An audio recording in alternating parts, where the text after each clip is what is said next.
الحمد لله الذي جعل الشمس والقمر بحسبان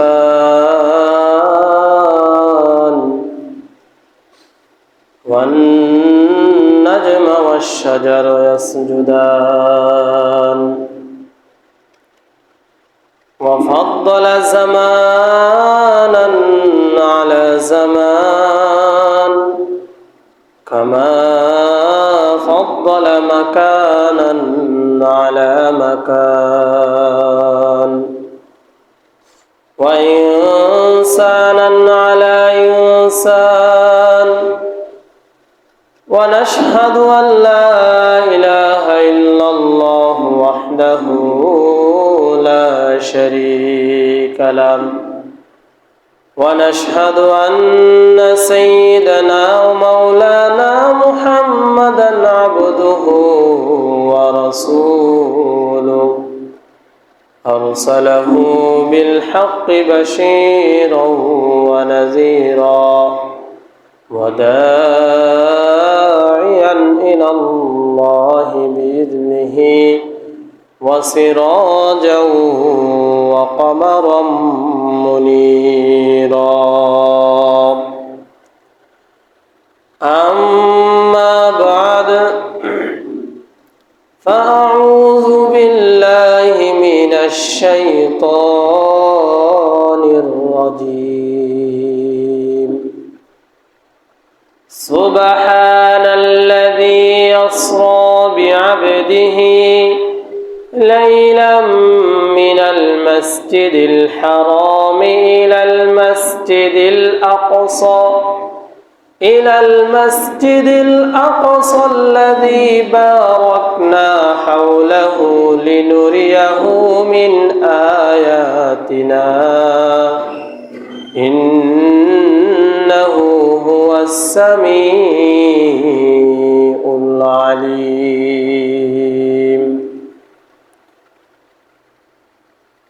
بلغ العلا بكماله كشف الدجى بجماله حسنت جميع خصاله صلوا عليه وآله شكل الذكر كري لا إله إلا الله لا إله إلا الله لا إله إلا الله لا إله إلا الله لا إله إلا الله محمد رسول الله صلى الله عليه وسلم আলহামদুলিল্লাহ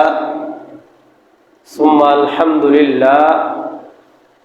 যে মহান রব্বুল আলামিন আমাদেরকে সৃষ্টি করেছেন এবং তিনার মনোনীত ধর্ম ইসলামের উপর আমাদেরকে অবিচল রেখেছেন এবং সাথে সাথে পবিত্র জুমার দিন শুক্রবার মসজিদে আসার বসার কুরআনুল হাদিসের আলোকে কিছু কথা শোনার এবং বলার তৌফিক এনায়েত করেছেন, সেই জন্য সকলে কালিমাতু শুকর আদায় করি আলহামদুলিল্লাহ। আজকে শাবান মাস, শাবানের পরেই রমজান শুরু হয়ে যাবে।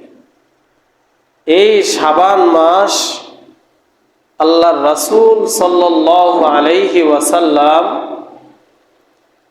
তিনার নবুয়াতের সব থেকে যে বড় ঘটনা, যেটা সব থেকে বড় অলৌকিক ঘটনা, সেটা হলো রাসূল সাল্লাল্লাহু আলাইহি ওয়াসাল্লামের মেরাজ। রাসূল পাক সাল্লাল্লাহু আলাইহি ওয়াসাল্লাম মেরাজ করেছেন বিদায় আমাদের উপর 5 ওয়াক্ত নামাজ ফরজ হয়েছে।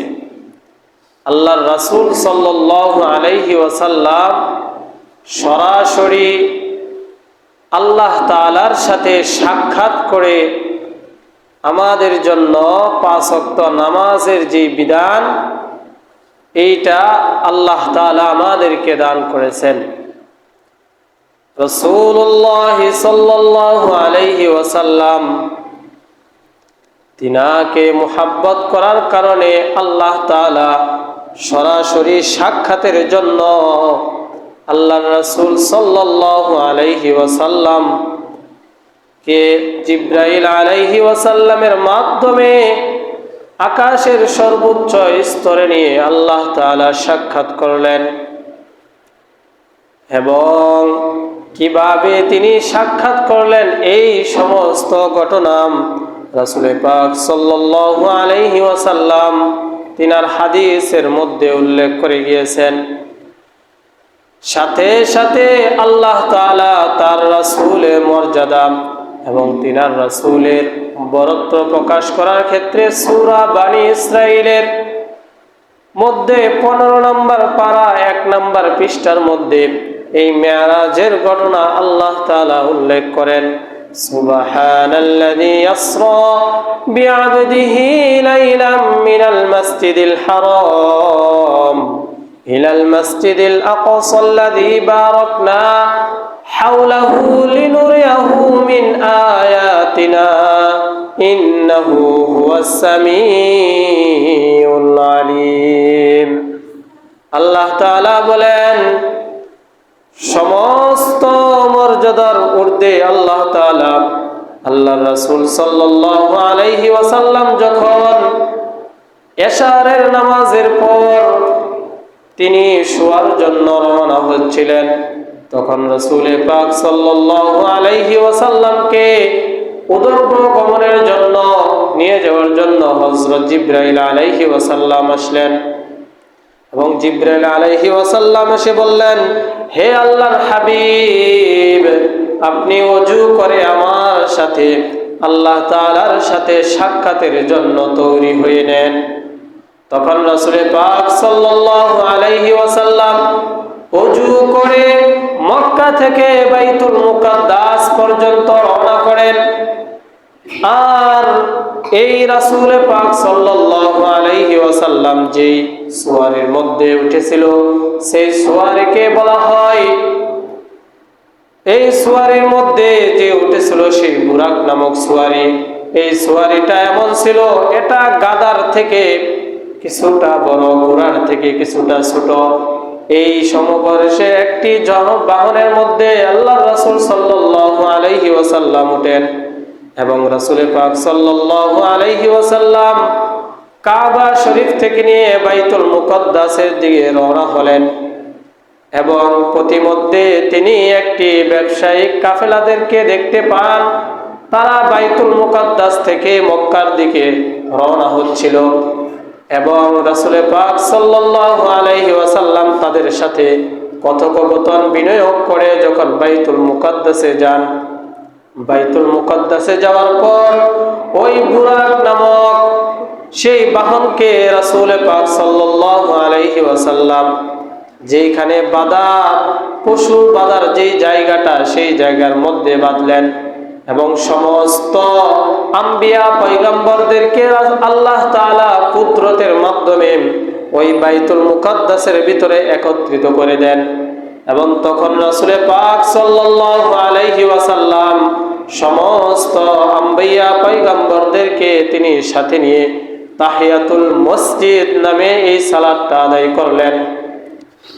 যখন রাসূল পাক সাল্লাল্লাহু আলাইহি ওয়াসাল্লামের এই নামাজ শেষ হয়ে গেল, তখন আবার পুনরায় সেই বাহনের ভিতরে উঠে আল্লাহ তাআলার হুকুমে উদর্ব যেই ভ্রমণ, যেই মেরাজ, এই মেরাজের জন্য রওনা দিলেন।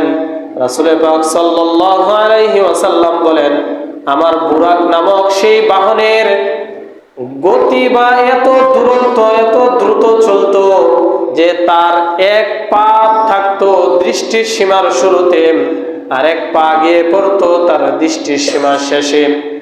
এইভাবে যখন বাহন গিয়ে প্রথম আকাশের কাছে গিয়ে বাহনটি থামলো, তখন প্রথম আকাশের যেই দরজার যে ফেরেশতাগুলো রয়েছে তাদেরকে জিবরাইল আলাইহিস সালাম সালাম বিনিময় করলেন।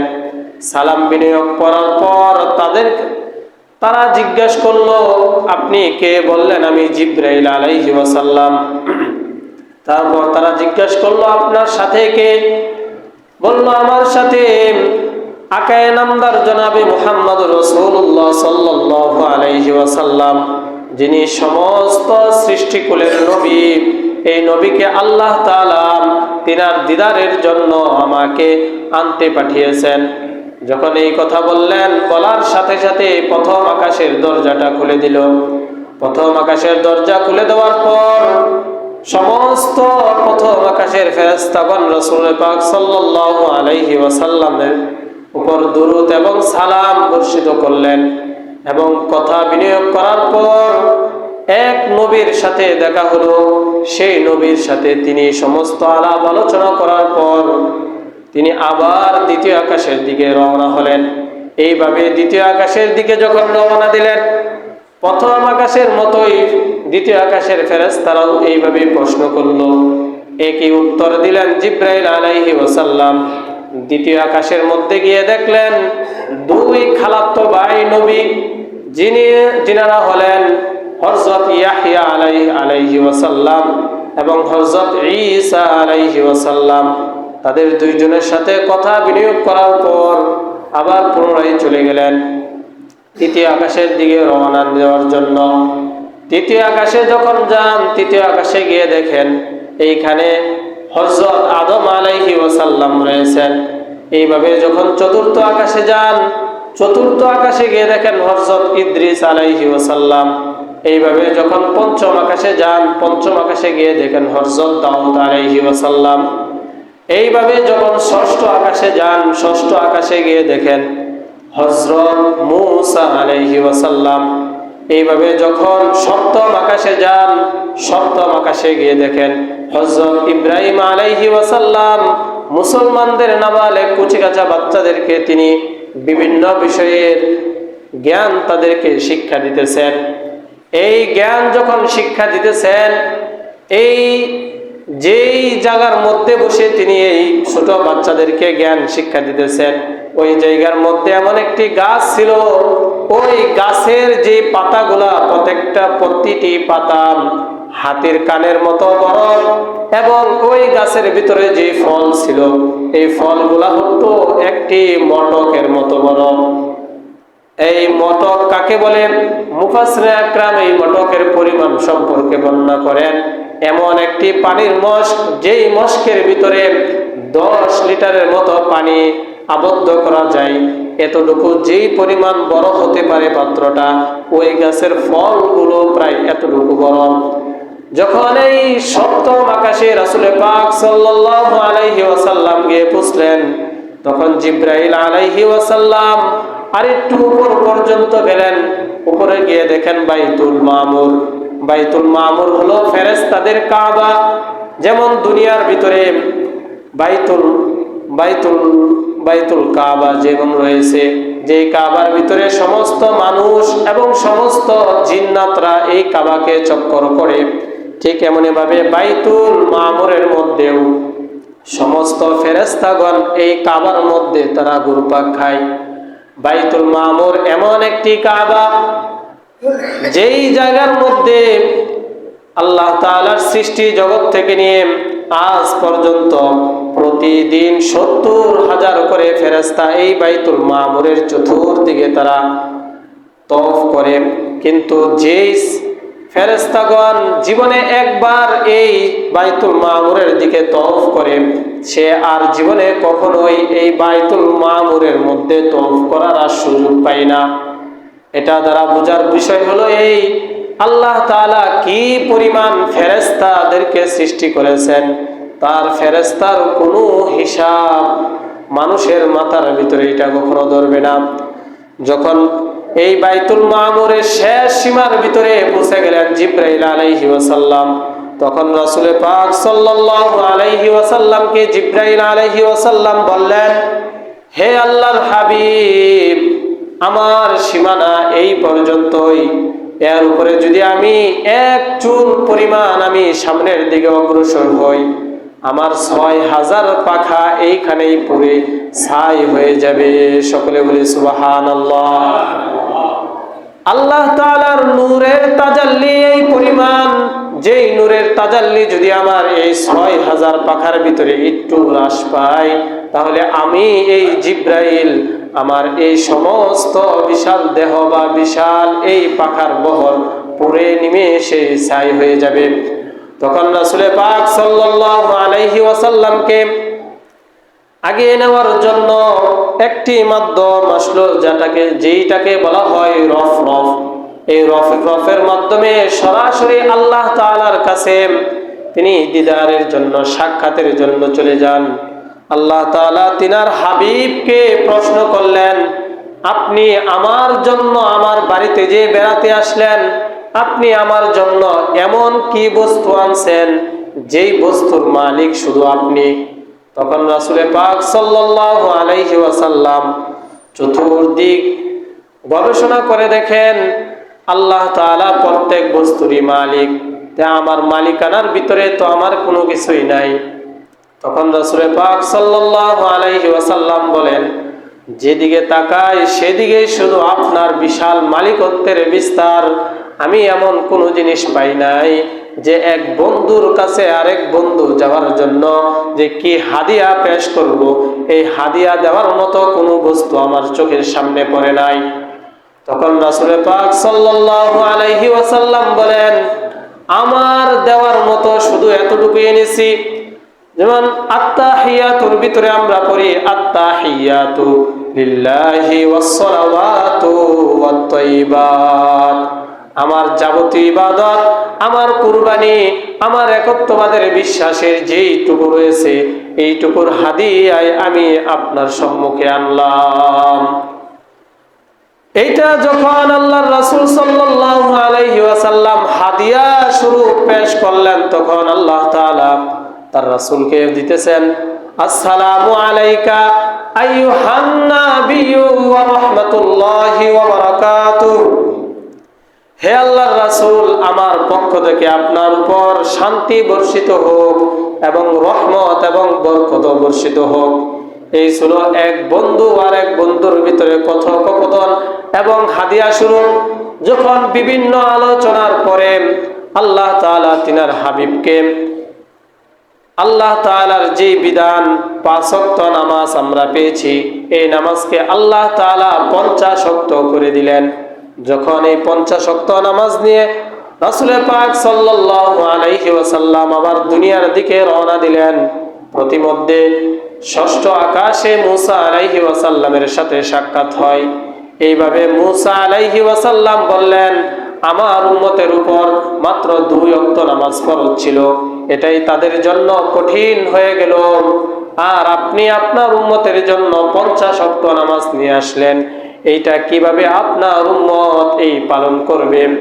এর জন্য আপনার উম্মতের অনেক বড় কঠিন হয়ে যাবে। আপনি যান আল্লাহ তাআলার কাছ থেকে এই ইবাদতের পরিমাণটা আরো কমিয়ে নিয়ে আসেন। এইভাবে রাসূল সাল্লাল্লাহু আলাইহি ওয়াসাল্লাম আল্লাহ তাআলার কাছে এই ইবাদত কমানোর জন্য প্রায় 9 বার আল্লাহ তাআলার কাছে যান। যাওয়ার পরে প্রায় 45 ওয়াক্ত নামাজকে আল্লাহ তাআলা কমিয়ে দেন এবং মাত্র 5 ওয়াক্ত নামাজ তিনি নিয়ে আসেন। যখন আবার এই দুনিয়ার দিকে আগমন করতে লাগলেন, তখন আবার এই মূসা আলাইহি ওয়াসাল্লামের সাথে সাক্ষাৎ হলো। মূসা আলাইহি ওয়াসাল্লাম বললেন, আবার চলে যান, আরো কমিয়ে নিয়ে আসেন, কারণ আপনার উম্মতের জন্য এই 5 ওয়াক্ত নামাজও কষ্টকর হয়ে যাবে। তখন রাসূল পাক সাল্লাল্লাহু আলাইহি ওয়াসাল্লাম বলেন যে, আমার এখন আল্লাহ তাআলার দরবারে যাওয়ার জন্য লজ্জাবোধ করতেছি। আমার উম্মত যদি চেষ্টা করে, সে অবশ্যই এই 5 ওয়াক্ত নামাজ সে আদায় করতে পারবে। তখন এই কথা শুনে আল্লাহ তাআলা খুশি হয়ে যান। আল্লাহ তাআলা বলেন, হে হাবিব, আপনার উম্মত যদি এই 5 ওয়াক্ত নামাজ তারা সঠিকভাবে পাবন্দি করে, তাহলে আমি তাদেরকে 50 ওয়াক্ত নামাজের সওয়াব দান করে দিব। আল্লাহ রাসূল সাল্লাল্লাহু আলাইহি ওয়াসাল্লাম আমাদের জন্য এতটা দরদ মাখা ছিলেন। এইভাবে যখন রাসূল পাক সাল্লাল্লাহু আলাইহি ওয়াসাল্লাম মেরাজ থেকে দুনিয়ায় আসলেন, তখন দুনিয়ার ভিতরে প্রায় বহু ঘটনা ঘটে গেল। যখন রাসূল পাক সাল্লাল্লাহু আলাইহি ওয়াসাল্লাম মেরাজের জন্য রওনা দিলেন, রওনা দেওয়ার পর পথিমধ্যেই হযরত আবু বকর রাদিয়াল্লাহু তাআলা আনহু রাসূল সাল্লাল্লাহু আলাইহি ওয়াসাল্লামকে খোঁজার জন্য ঘরের ভিতরে আসেন, কিন্তু রাসূল সাল্লাল্লাহু আলাইহি ওয়াসাল্লামকে কোথাও খুঁজে পাইতেছেন না। তখন তিনি না খুঁজে পেয়ে আবার পুনরায় তার নিজের ঘরে চলে যান। যখন ফজরের ওয়াক্ত হলো, তখন রাসূল সাল্লাল্লাহু আলাইহি ওয়াসাল্লাম নামাজ পড়ালেন। নামাজ পড়ার পর সমস্ত মানুষদের কাছে যখন এই খবর সরাসরি হয়ে গেল যে আল্লাহর রাসূল সাল্লাল্লাহু আলাইহি ওয়াসাল্লাম তো সরাসরি আল্লাহ তাআলার সাথে সাক্ষাৎ করে এসেছেন, তখন যারা মুসলমান ছিলেন, নতুন মুসলমান হয়েছে, তারা আবার পুনরায় ইসলাম থেকে বাহির হওয়ার জন্য প্রস্তুতি গ্রহণ করেছে যে এই মুহাম্মদ সাল্লাল্লাহু আলাইহি ওয়াসাল্লাম এতদিন যেই কথাই বলেছে মানার মতো, কিন্তু সে আজকে এমন এক উদ্ভট কথা আমাদের সামনে পেশ করতেছে যা কখনোই কোনো মানুষের দ্বারা বা এই পৃথিবীর মধ্যে কখনোই এটা ঘটা সম্ভব না। তখন এই সমস্ত বাক বিতণ্ড ঝগড়া বিবাদের মধ্যে সমস্ত এই মক্কা নগরী যখন সকলের কাছে খবর পৌঁছে গেল, ছড়িয়ে গেল, তখন সমস্ত কাফেরদের লিডারেরা জাওয়ালের সময় তারা একটা বৈঠকখানা উপস্থাপন করলো। এই বৈঠকখানার মধ্যে রাসূল পাক সাল্লাল্লাহু আলাইহি ওয়াসাল্লামকে বিভিন্ন ধরনের প্রশ্ন করতেছেন, হে মুহাম্মদ, তুমি কি উদ্ভট পাগলের মতো কথা বলতেছ? কোনো মানুষের দ্বারা কি এক রাত্রে বাইতুল মুকদ্দাস যাওয়া সম্ভব, আবার ওই রাত্রে ফেরা সম্ভব? আবার প্রথম আকাশ থেকে, এই দুনিয়া থেকে 7 তবক আকাশের মধ্যে কি যাওয়া সম্ভব? তখন রাসূল পাক সাল্লাল্লাহু আলাইহি ওয়াসাল্লাম বলছেন, হ্যাঁ, অবশ্যই সম্ভব। তখন সমস্ত কাফেররা বলল, আচ্ছা, তোমার এই পাগলামের কথা আমরা বাদই দিলাম।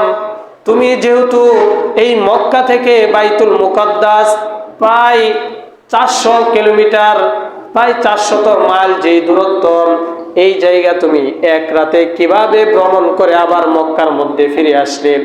এর একটা আলামত বা এর একটা নমুনা যদি তুমি আমাদের সামনে পেশ করতে পারো, তবে আমরা অবশ্যই বিশ্বাস করে নিব যে তুমি এই 7 তবক আসমান পাড়ি দিয়ে আল্লাহ তাআলার সাথে দিদার করে এসেছ। তখন রাসূল পাক সাল্লাল্লাহু আলাইহি ওয়াসাল্লাম বললেন, ওই যাওয়ার সময় যে সিরিয়া থেকে আসা যে ব্যবসায়িক বণিক, তারা মদিনার মক্কার দিকে আসতেছিল, ওই তো বণিকদের কথা বললেন যে ওই বণিকদের ভিতরে এতজন লোক ছিল, ওই বণিকের ভিতরে এতগুলা বাহন ছিল, ওই দল এই ব্যবসা করার উদ্দেশ্যে তারা মক্কার দিকে আগমন করবে। তারপর বললেন, যাও, তোমার এই কথা মেনে নিলাম, এই বণিকরা আসতে এখনো অনেক সময় লাগবে, কারণ মক্কা থেকে বাইতুল মুকদ্দাস পর্যন্ত তৎকালীন সময়ে পায়ে হেঁটে বা সওয়ারির দ্বারা হেঁটে হেঁটে গেলেও 40 দিন পর্যন্ত সময় লাগতো। যখন এই কথা বললেন, তখন বলল যে এই ব্যবসায়িক কাফেলা আসার পর বোঝা যাবে যে তোমার কথা সত্য, কিন্তু এখন তুমি এই কথা বলো, বাইতুল মুকদ্দাসের মধ্যে যে তুমি গিয়েছ, এই বাইতুল মুকদ্দাসের ভিতরে কয়টা দরজা, কয়টা জানালা রয়েছে, এই প্রত্যেকটা বিষয় তুমি যদি বলতে পারো, তাহলে আমরা মনে করব হ্যাঁ, তুমি অবশ্যই এই বাইতুল মুকদ্দাস সফর করেছ। তখন রাসূল পাক সাল্লাল্লাহু আলাইহি ওয়াসাল্লামের সামনে আল্লাহ তাআলা পুরা বাইতুল মুকদ্দাসটাকে চোখের সামনে এভাবে তুলে ধরলেন। আল্লাহর রাসূল সাল্লাল্লাহু আলাইহি ওয়াসাল্লাম প্রত্যেকটি দরজা এবং প্রত্যেকটি জানালা গুনে গুনে সেই মক্কার কাফেরদের সেই প্রশ্নের উত্তর দিয়ে দিলেন। সকলে বলে সুবহানাল্লাহ। আল্লাহর রাসূল সাল্লাল্লাহু আলাইহি ওয়াসাল্লাম পৃথিবীর জন্য হলেন রহমত। এই তিনাকে সত্যায়ন করার জন্য আল্লাহ তাআলার যত প্রকার মাখলুকের প্রয়োজন সমস্ত মাখলুককে আল্লাহ তাআলা ব্যবহার করেছেন। এই প্রশ্ন যখন করলেন, প্রশ্ন করার পর তখন বলল যে মুহাম্মদের সব থেকে কাছের যে বন্ধু, ওই কাছের বন্ধুকে তোমরা ডেকে নিয়ে আসো। যে মুহাম্মদ যে পাগল হয়ে গেছে আজকে থেকে, এই তার পাগলামি কি তার বন্ধু কি প্রশ্রয় দেয় নাকি, তার বন্ধুকে তোমরা ডেকে নিয়ে আসো। যখন রাসূল পাক সাল্লাল্লাহু আলাইহি ওয়াসাল্লামের বিরুদ্ধে এই রকম বন্ধু খুঁজতেছে, তখন হযরত আবু বকর রাদিয়াল্লাহু তাআলা আনহুকে ডাকা হলো। তখন আবু বকর রাদিয়াল্লাহু তাআলা আনহুকে সমস্ত মক্কার কাফেরগণ জিজ্ঞাসা করলো, হে আবু বকর, তোমার বন্ধু মুহাম্মদ সে এই কথা বলে, এমন পাগলের মতো কথা বলে যে সে নাকি এক রাত্রিতে এই বাইতুল মুকাদ্দাস থেকে বাইতুল মুকাদ্দাস গিয়েছে, আবার বাইতুল মুকাদ্দাস থেকে আবার এই মক্কার মধ্যে ফিরে এসেছে, আবার নাকি সে পৃথিবী থেকে 7 তবক আসমান পর্যন্ত সে ভ্রমণ করেছে। এই যে কথাগুলা এই মুহাম্মদ তোমার বন্ধু বলেন, এই কথা কি তুমি বিশ্বাস করো নাকি? তখন আবু বকর রাদিয়াল্লাহু তাআলা আনহু এই কাফেরদের এই প্রশ্নের জবাবে বললেন, এই কথা কি সত্যি মুহাম্মদ সাল্লাল্লাহু আলাইহি ওয়াসাল্লাম বলেছেন? সমস্ত কাফেররা বলে, হ্যাঁ হ্যাঁ সত্যি এই মুহাম্মদ এই পাগলামি কথাগুলা বলেছে। তখন রাদিয়াল্লাহু তাআলা আনহু তিনি উত্তরে বলেন, যদি সত্যি মুহাম্মদ সাল্লাল্লাহু আলাইহি ওয়াসাল্লাম এই কথাগুলা বলে থাকেন, তে অবশ্যই আমি বিশ্বাস করি যে সে আজকে রাত্রে এই বাইতুল মুকাদ্দাস পর্যন্ত ভ্রমণ করেছে, আবার বাইতুল মুকাদ্দাস থেকে মক্কার মধ্যে পৌঁছেছে, এবং দুনিয়ার আকাশ থেকে 7 তবক আকাশ পর্যন্ত সে ভ্রমণ করেছে। সকলে বলি সুবহানাল্লাহ। তখন রাসূল পাক সাল্লাল্লাহু আলাইহি ওয়াসাল্লাম বলেন, হে আবু বকর, আজ থেকে তুমি শুধু আবু বকর নও, আজ থেকে তুমি হলে আবু বকর সিদ্দিক। আলোচনা শুনলাম, এর উপর আমল করার তৌফিক দান করুন। সকলে বলি আমিন। ওয়া আখির দাওয়া।